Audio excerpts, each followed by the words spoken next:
Pour cet épisode, j'ai le privilège immense d'accueillir Élodie Gobin. Elle est designer couleur, elle accompagne ceux qui façonnent les espaces publics d'intérêt général. Et elle aime collaborer avec les architectes et designers engagés dans l'utilisation de la couleur pour leurs projets. Elle est venue partager avec nous son expertise de la couleur au service des espaces collectifs.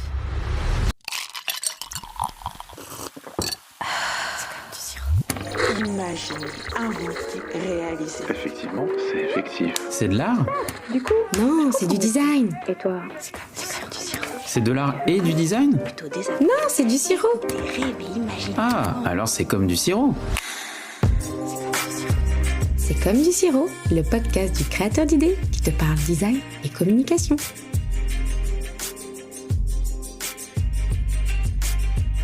Bonjour Élodie, comment vas-tu? Très bien, merci. Bonjour Annick. Je suis ravie de te recevoir dans cet épisode. Tu es designer de couleurs, tu exerces une activité de niche et tu travailles pour les designers et les architectes en créant des gammes de couleurs. Ces gammes sont sur mesure et tu les adaptes à la fonction, à l'activité, aux contraintes aussi du lieu et des espaces collectifs.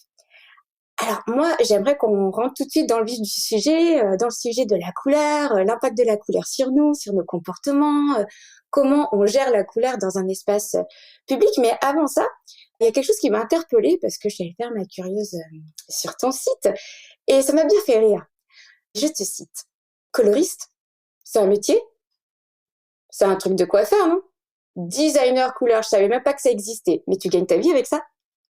Alors dis-moi Élodie, c'est quoi finalement être designer de couleur et quelles sont les compétences et les qualités requises pour exercer ce métier?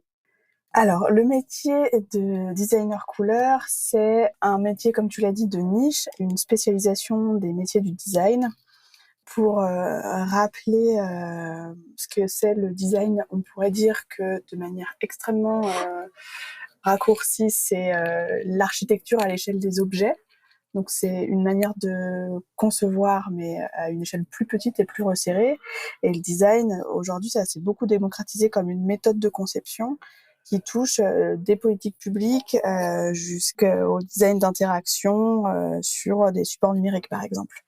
La partie design couleur, en fait, c'est un raccourci de la nommer comme ça, parce que en général, le métier s'appelle designer couleur, matière et finition, parce qu'évidemment, tu seras pas sans savoir que la couleur n'existe pas en tant que telle, enfin rarement, sauf et encore.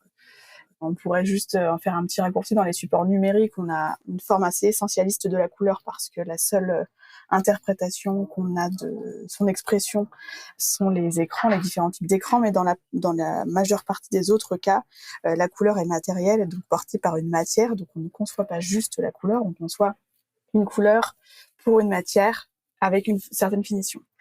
Le métier de designer couleur, il est né dans les années 70, non, peut-être un peu avant, dans les années 50, avec une première génération de coloristes, et il s'est démocratisé dans les années 70 avec monsieur Jean-Philippe Lanclos, qui a été une des figures emblématiques du travail de la couleur à deux échelles. La première, c'est le travail de la couleur pour les produits industriels, et notamment l'automobile, pour lesquels il a participé à l'intégration d'unités de design couleur dans des grosses structures comme Renault, comme Seb par exemple. Et puis l'autre pan du métier, qui est lié plutôt aux produits et à l'architecture, c'est le métier de coloriste conseil, qui est en fait globalement le même métier, mais appliqué à l'architecture plutôt extérieure, qui consiste à produire des nuanciers conseils pour les villes, et notamment les villes classées, pour donner des grandes directives de couleurs de façade, de ferronnerie, de menuiserie, de détails architecturaux pour la rénovation et la réhabilitation de bâtiments historiques. Ok. Aujourd'hui, quand est-ce qu'on fait appel à un designer couleur? Alors, le métier est finalement assez polymorphe. Il y a à la fois des designers couleurs qui sont intégrés donc à l'industrie, notamment beaucoup dans l'automobile parce que c'est un métier la voiture, c'est si complexe que ça nécessite énormément de compétences de design. Donc il y a, je crois, une quinzaine de designers, plutôt une trentaine de designers couleur et matière, par exemple, chez Renault, couleur, matière et finition. Et donc ça, c'est une première façon d'exercer en étant intégré à une entreprise industrielle. La couleur, c'est aussi souvent une compétence qui est liée au textile, d'ailleurs la plupart du temps. Et donc de la même manière, les designers textiles ou les stylistes traitent la couleur dans leurs projets. C'est beaucoup plus intégré parce que ça fait vraiment partie des compétences essentielles du style. Et donc là, on peut le pratiquer soit de la même façon, en intégré à une marque, ou bien avec une compétence extérieure, soit spécifiquement sur la couleur, la matière ou la finition, soit par une approche de la tendance. Et enfin, il y a quelques designers couleurs, coloristes conseils indépendants, quelques agences aussi. On a quand même en France 2 ou 3 grosses agences qui traitent de la couleur dans tous les environnements. C'est un métier qui se traite sous plusieurs formes. Est-ce que j'ai répondu à ta question ? Oui, tu réponds à ma question. Le terme pour moi de designer couleur, en fait, je l'ai connu surtout à travers ton profil, parce que moi, je n'utilisais pas du tout ce terme-là. J'utilisais plutôt, ou j'entendais plutôt le terme de coloriste, colorimétriste, voilà, ce genre de terme-là. Alors, c'est intéressant de savoir qu'on peut parler de designer couleur. Ce qui est intéressant, c'est d'employer le mot design, parce qu'on sait que le design est contraignant. C'est-à-dire qu'on crée, on innove, on imagine en fonction du support sur lequel ça va être appliqué, en respectant une certaine fonctionnalité. Et c'est là où j'ai envie de t'emmener, parce que nous, on va parler de la couleur, mais on va parler de la couleur dans les espaces. C'est ton dada, c'est ton milieu. Toi, t'es vraiment un petit poisson qui nage là-dedans. Et j'aimerais que tu nous en parles. Pourquoi la couleur pour toi? Qu'est-ce qui t'a emmené sur cette activité? Pourquoi t'es devenu designer couleur? Et voilà, pourquoi tu as monté ce studio à destination de la couleur auprès des professionnels? Alors d'abord, je trouve ça intéressant ce que tu as dit sur le fait de souligner l'association de design et de couleur, parce que c'est le cas de la plupart des designers couleurs, mais dans ma pratique, en tout cas dans ma vision d'aborder mon métier, ça fait vraiment sens. En fait, moi, je suis passée par un chemin de design produit, création industrielle dans mon parcours. Ok. Et donc, cette notion de la contrainte, de l'usager, de la technicité des choses fait vraiment partie de l'ADN de ce à quoi j'ai été formée pendant 7 ans. Et donc, ça a une place vraiment très importante. La démarche du design qui s'empare du champ de contraintes pour traiter un projet, c'est vraiment aussi comme ça que je travaille la couleur. Ce qui m'a amené à ça, c'était un long cheminement d'abord. Le déclencheur, c'était la rencontre avec Jean-Philippe Lanclos, dont je te parlais tout à l'heure, qui a fondé l'atelier 3D couleurs à Paris et qui m'a reçue de manière extrêmement bienveillante en stage en 2004. C'est lui qui m'a mis le pied à l'étrier de la possibilité de traiter la couleur comme un sujet à part entière dans le champ du design produit. Et donc, c'est avec cette possibilité qui, en fait, faisait très écho avec ce qui m'intéressait dans le design produit, c'est-à-dire rendre service. C'est avec cette possibilité que j'ai continué à cheminer dans mes études de création industrielle, en rentrant en 2005 à l'ENSI et l'atelier, avec cet objectif de devenir designer couleur et matière. Okay. Et donc, toute ma scolarité, j'ai cheminé avec des apprentissages, des apports théoriques et aussi un nombre d'expériences professionnelles successifs avec l'objectif de mieux comprendre comment est-ce que la couleur était employée dans différents métiers connexes au métier du design. La tendance, le marketing, les maquettistes, la création graphique, pour en fait embrasser la globalité du sujet le plus possible. Okay. Et depuis que je suis sortie de l'école en 2010, je n'ai quasiment traité que de ce sujet dans toutes mes expériences professionnelles, c'est-à-dire que ce soit de la communication graphique, parce que j'ai fait un petit détour par la communication graphique, jusqu'à l'espace public, ça a toujours été par le prisme de la couleur que j'ai travaillé. Et donc, en 2020, c'était naturel de continuer dans cette direction parce que c'est un chemin qui est tracé depuis déjà longtemps. D'accord. Donc, en fait, si je comprends bien, tu as d'abord commencé par le design industriel, design produit, avec toujours cet objectif de travailler sur la couleur. La couleur, c'est le liant, en fait, qui t'a emmené tout doucement vers les espaces. C'est ça, hein? Exactement. Donc, c'est en 2020 que commence ton histoire des espaces et de la couleur? En fait, elle avait commencé avant. Elle a commencé en 2014, quand j'ai commencé à travailler dans les espaces publics. Ok. C'est vrai que le cheminement du produit à l'espace, il s'est fait par les expériences professionnelles, mais comme c'est souvent le cas quand les opportunités qui se présentent. voilà, qui sont un peu différents. Et donc, ça a commencé en 2014, alors que j'étais au Mexique, et où j'ai eu l'opportunité de rejoindre une entreprise qui produisait les résines pour le marquage routier. Ok. Alors, c'est plus niche que ça, ça n'existe pas. Mais en fait, il s'est trouvé que... Mais pourquoi tu es allée au Mexique sur ce genre de secteur? Dis-moi tout. Alors, je suis d'abord partie au Mexique, et puis ensuite, on m'a dit il y a une entreprise qui cherche quelqu'un pour formuler des couleurs, pour faire des équivalences. Wow. Donc, je me suis retrouvée dans un petit laboratoire à mélanger des pigments de fou pour faire des couleurs. Génial. Ce qui était quand même vraiment très chouette. Et puis, de fil en aiguille, le PDG de l'entreprise a souhaité m'intégrer au projet de conception qui était à destination du gouvernement de la ville de Mexico pour travailler des espaces destinés à la sauvegarde des espaces piétons dans la ville de Mexico. Pour te reposer un tout petit peu le contexte, en fait, Mexico, c'est une ville qui est autoroutière. Encore aujourd'hui, je ne suis pas retournée depuis longtemps, mais où il y a la présence de l'automobile est très importante et où les espaces pour les piétons sont assez minoritaires. D'abord parce que les gens marchent peu et ensuite parce que peu importe où il y a un interstice, les voitures se mettent. C'est vrai qu'on a l'image de cette ville avec des grosses voitures, énormes, super larges, un petit peu à l'américaine aussi. Et il y a ce côté un petit peu salsa, Cuba aussi qu'on entend derrière. Moi, j'ai cette image un petit peu idéale, tu vois, de Mexico et on entend bien ce bruit. On sent presque l'essence quand on t'écoute parler. Et j'imagine, oui, l'emprise de la voiture dans l'espace de la ville, ouais. Donc il y a peu d'espace pour les piétons et pourtant il y a des piétons. Souvent c'est en plus les gens les plus défavorisés qui n'ont pas forcément accès à une voiture. Et donc en fait les espaces piétons c'est un peu c'est comme un peu marcher au bord de l'autoroute quoi. Et il y avait cette volonté de revaloriser certains espaces en les appelant parcs de poche, donc en 2014, en traitant le sol par des marquages graphiques et colorés qui se mettaient en contraste avec le reste de la voie publique.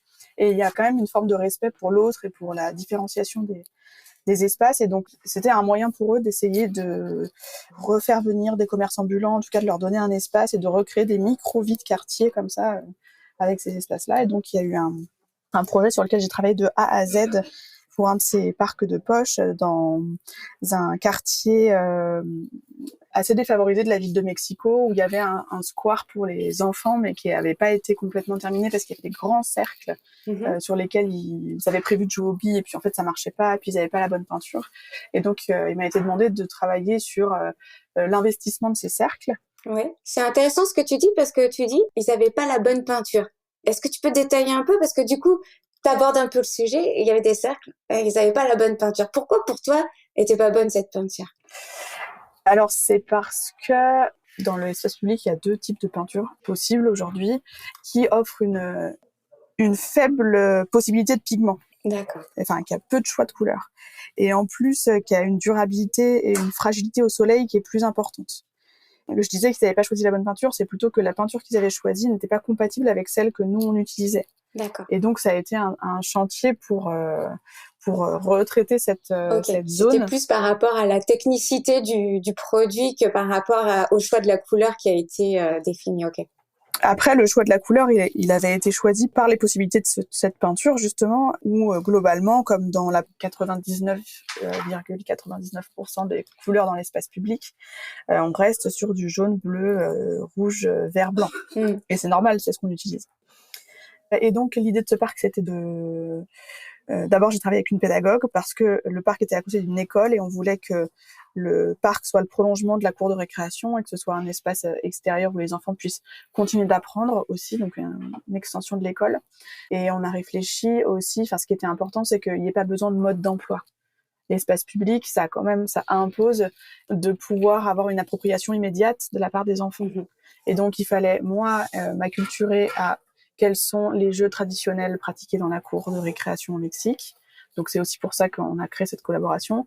Et qu'est-ce qu'on peut proposer qui soit adapté aux âges des enfants qui est à l'école. Et d'un point de vue créatif, en fait, pour traiter le motif et la couleur, je me suis inspirée du contexte, parce que c'est comme ça que je travaille toujours la couleur. Je me suis inspirée du contexte. Donc, c'était un site qui était juste à côté de l'ancien village olympique des JO de 68. Ok. Donc avec une histoire assez forte, et c'est en reprenant le logo des JO de 68, donc cet effet de cercle concentrique que j'ai créé les motifs. Et pour la couleur, je me suis appuyée sur les espaces sportifs existants et notamment un gymnase vraiment dans son jus, mais avec des repasses de peinture incroyables, avec toute une expression autour des bleus que j'ai décidé d'utiliser dans le projet comme point de départ. C'est cette première expérience au Mexique qui a été le point de départ du changement d'échelle, de traiter la couleur, parce qu'on parlait de l'espace, dans le champ de l'espace public, avec une échelle plus importante que l'échelle du produit et de l'objet, et donc qui m'a permis aussi de rentrer dans le sujet de l'architecture, du patrimoine architectural, et de l'essence des lieux, et de commencer à avoir aussi une réflexion sur le cheminement dans un espace, etc. Donc le point de bascule, il a été à ce moment-là, dans ma pratique, entre l'échelle du produit et l'échelle de l'espace. D'accord. En fait, c'est à ce moment-là où quand tu as voulu mélanger la partie culturelle, fonctionnelle et mise en application, c'est là pour toi qu'il y a eu un véritable déclic et tu t'es dit, il y a quelque chose à faire dans l'espace urbain tout de suite. C'est l'espace public qui t'a tout de suite interpellé. Tu t'es dit, ouais, je veux faire quelque chose là-dedans. En fait, je me suis rendu compte que l'espace public, c'était un environnement dans lequel on pouvait faire sens avec la couleur. Et on pouvait entrer dans une dimension plus sociale des projets par la couleur. Et ça, c'est quelque chose autour duquel je tournais parce que j'avais été assez chahutée pendant mes études par la couleur, c'est extrêmement superficiel, la couleur, c'est de la tendance, la couleur, c'est pour vendre. D'accord. La couleur était associée à la déco durant tes études, en fait. On n'y voyait pas une fonction particulière? Voilà, plutôt. Okay. C'était plutôt ça le sujet. En tout cas, c'est comme ça que je l'ai vécu. Et donc, cet environnement public, ça me permettait de me dire, OK, on peut faire de la couleur fonctionnelle. Et il y a déjà de la couleur fonctionnelle dans l'espace public, mais on peut l'augmenter. Et en plus, on peut rendre service par un moyen qui est assez simple, au final, la peinture et la couleur, pour le plus grand nombre. En fait, l'espace public, c'est quand même le moyen de donner accès à une quantité de personnes extrêmement large. Ouais, et ça permet en fait aussi de canaliser l'information, ou en tout cas de la signaliser par des points de couleur, mais on en parlera un petit peu plus tard.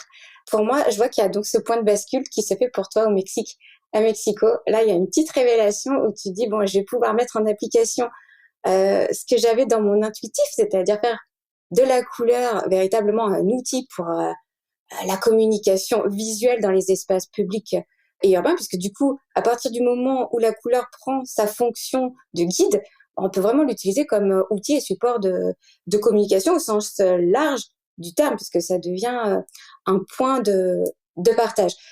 Après Mexico, qu'est-ce qui se passe pour toi? Dis-moi. Après Mexico, je reviens en France. En fait, je reviens en quelque sorte. Il y avait quand même cette frustration de, OK, j'ai découvert l'espace public et ça m'intéresse, mais comme tu t'imagines, dans tous les parcours de vie, il y a des temps de digestion, il y a ce que tu sais dire 10 ans après, et il y a ce que tu vis dans le moment. Et dans le moment, je vivais quand même cette frustration de m'être éloignée du produit et de l'objet, parce que c'était par là que j'avais cheminé, et j'ai eu l'opportunité de rejoindre une entreprise que tu connais sûrement, qui s'appelle Fermob, qui fait du mobilier de jardin. Comment ne pas connaître Fermob? Qui est une très belle entreprise française qui a parmi ses piliers et ses valeurs le travail de la couleur. Et donc, j'ai eu la chance de rejoindre une double mission de design mobilier et de design couleur. Et c'était un excellent moyen de revenir et de se recentrer sur le produit après cette expérience assez folle au Mexique. Et puis, une chose en amenant une autre, en fait, ce retour au produit, je l'ai beaucoup aimé, mais j'étais dans une entreprise familiale, industrielle, qui nourrit son propre bénéfice. Et donc, même si j'avais trouvé un moyen de traiter la couleur pour qu'elle s'adresse aux usagers, il manquait quand même un peu la dimension sociale et la dimension plus publique du travail de la couleur dans cette entreprise. Après, c'était incroyable d'un point de vue maîtrise de la technique, compréhension des process industriels, des contraintes, de la logistique, voilà. C'était une expérience, une nouvelle. Et en fait, ce qui était intéressant, c'est que ça m'a apporté une nouvelle casquette technique. Et en plus, tu travaillais sur des produits destinés à l'extérieur. Exactement. Donc, tu gardais cette partie extérieure, finalement, un petit peu à côté de toi. En effet, tu as raison, ce lien de contrainte de durabilité de la couleur. Qui fait aussi partie, j'en parle assez peu, parce que ça fait partie de mon ADN depuis toujours. Mon diplôme, c'était autour de la seconde vie des matériaux, ça fait partie de mon ADN, j'en parle pas parce que c'est hyper intégré, mais la durabilité de la couleur, ça fait partie des sujets qui m'intéressent depuis longtemps, et donc tu as raison de le souligner. C'est ce lien entre l'extérieur, ça impose d'avoir une pérennité de la couleur. Du coup, après Fairmob, c'est là que tu as décidé de monter ton studio. Exactement. C'est là que Elodie rentre en jeu dans l'espace public avec la couleur. Chouette. Exactement. C'est à ce moment-là que je fonde le studio en 2020. C'est Studio Bingo, c'est ça? Studio Elodie Bingo, oui, parce que entre-temps, il y a un autre studio Bingo qui s'est monté. On a rajouté le prénom. Super. Non, je l'ai pas rajouté, il était déjà là dès le début. Ah bon, ouais, mais d'accord. le studio Elodie Bingo est né d'une forme de jeu de mots avec mon nom de famille qui avait été trouvé par un ami il y a longtemps. Ok. Et donc, j'ai eu la chance très vite d'être engagée sur un projet grâce à une association lilloise qui s'appelle Récréation Urbaine et qui fait de la concertation citoyenne autour des projets pour les espaces publics et les enfants, sur un projet d'aire de jeu tout à côté d'une école en construction. Et c'était un très bon tremplin parce que ça m'a permis déjà de rencontrer cette équipe qui est vraiment exceptionnelle, et puis de rentrer dans la couleur par un biais que j'avais pas encore complètement exploité, parce qu'au Mexique c'était difficile, c'était ma volonté, mais c'était très difficile de travailler avec le voisinage pour plein de raisons, mais c'était difficile de le poser. Et donc là, c'était l'occasion de passer par la concertation et de travailler, de traiter la couleur grâce aux futurs usagers. Alors, je vois que ça se reproduit un petit peu. T'aimes bien aller vers l'espace des enfants, sur des espaces pédagogiques, éducatifs. Et moi, ça va me permettre un petit peu de faire la transition sur la couleur, la teinte et l'impact de la couleur sur nous. Mais avant d'aller un petit peu plus loin sur nous, notre enfance, comment nous emmagasinons la couleur, parce que j'ai vraiment envie qu'on aille sur ce sujet-là toutes les deux. J'ai vu sur ton site que tu distinguais la couleur de la teinte. Et j'aimerais savoir pourquoi cette différenciation et comment comprendre que la couleur est différente de la teinte. Est-ce que tu peux nous faire une petite parenthèse là-dessus? Je vais essayer de faire une petite parenthèse. Oui, une petite, s'il te plaît. Je rajoute une contrainte.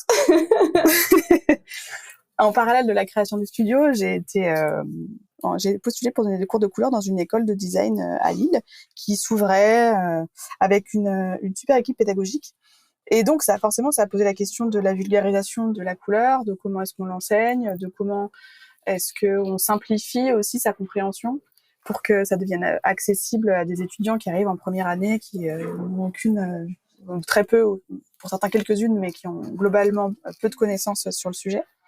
Et un des moyens qui m'a paru le plus simple, c'est de vraiment classifier le plus spécifiquement possible les choses. C'est-à-dire que, évidemment, dans la couleur, chaque domaine a un peu son langage à lui, ses propres termes, notamment une des caractéristiques de la couleur dont je parlerai après, la saturation, et on peut lui donner plein d'autres mots. Mais pour t'expliquer, en fait, auprès des étudiants, j'ai essayé de différencier une couleur qui serait une forme de tout, de la teinte qui est en fait une des caractéristiques qui permet de former cette couleur. L'idée, c'était d'expliquer grâce à ça que la teinte, c'est donc la longueur d'onde qui est émise et qui est reçue par l'œil, et que donc la teinte n'inclut pas des valeurs de clarté ou des valeurs de saturation. En réalité, la teinte, c'est la couleur de la couleur. La teinte, c'est la perception que nous avons de la couleur que nous voyons. C'est ça? Si je vulgarise un petit peu. Non, pas tout à fait. La couleur, c'est la couleur de la couleur. C'est-à-dire que n'importe laquelle des couleurs que nous voyons a une longueur d'onde qui provient du spectre des couleurs, c'est-à-dire des couleurs de l'arc-en-ciel. Oui. Donc, toutes les couleurs peuvent être classées soit dans un jaune, soit dans un vert, soit dans un bleu, soit dans un violet, soit dans un rouge, soit dans un orange, y compris les kakis, les marrons et les roses. Oui. Et donc, c'était un moyen pour expliquer aux étudiants tous les liens qu'il pouvait y avoir entre les couleurs et toutes les associations qu'on pouvait faire si on revenait à l'essentiel de dans quelle famille de couleurs je me trouve. Donc, la teinte, c'est une des 3 caractéristiques de la couleur. Bien sûr que dans le langage courant, on emploie teinte pour dire couleur, mais en tout cas, dans cette forme de vulgarisation, la teinte, ce serait la couleur de la couleur, qui peut être augmentée de sa clarté, donc de sa luminosité, et de sa saturation, donc de son intensité, du terne au très vif.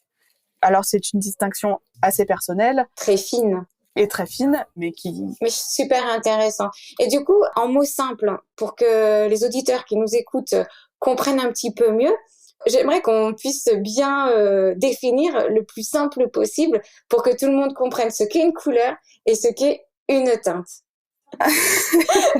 C'est pas facile, hein. Normalement, je mets 1 heure pour l'expliquer. Ah, je suis désolée, c'est vrai que je te demande en quelques mots, c'est pas évident.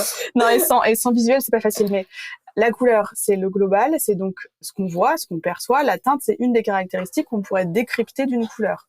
La définition qui me semble la plus juste de la couleur, c'est une construction complexe du système visuel grâce à la lumière dans un contexte. Ok. C'est pas très simple, mais je vais vulgariser.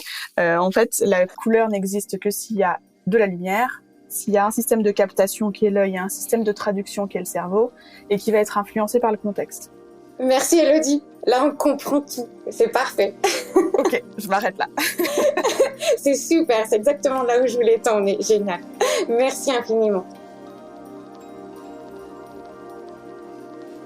Il faut dire que Elodie a été plus que généreuse dans la richesse de nos échanges et la qualité aussi de nos échanges. J'ai donc tout naturellement segmenté l'épisode en 2 parties. Si tu veux en savoir plus sur l'impact et l'influence que la couleur peut avoir sur nous, je t'invite de suite à écouter la 2e partie. J'ai adoré partager cet épisode avec toi. Pour soutenir C'est comme du sirop, fais du bruit sur tes réseaux sociaux et partage l'épisode. Je te donne rendez-vous les 2e et 4e vendredis du mois. En attendant, je vais me servir du bon sirop bien frais. À bientôt, bisous bisous.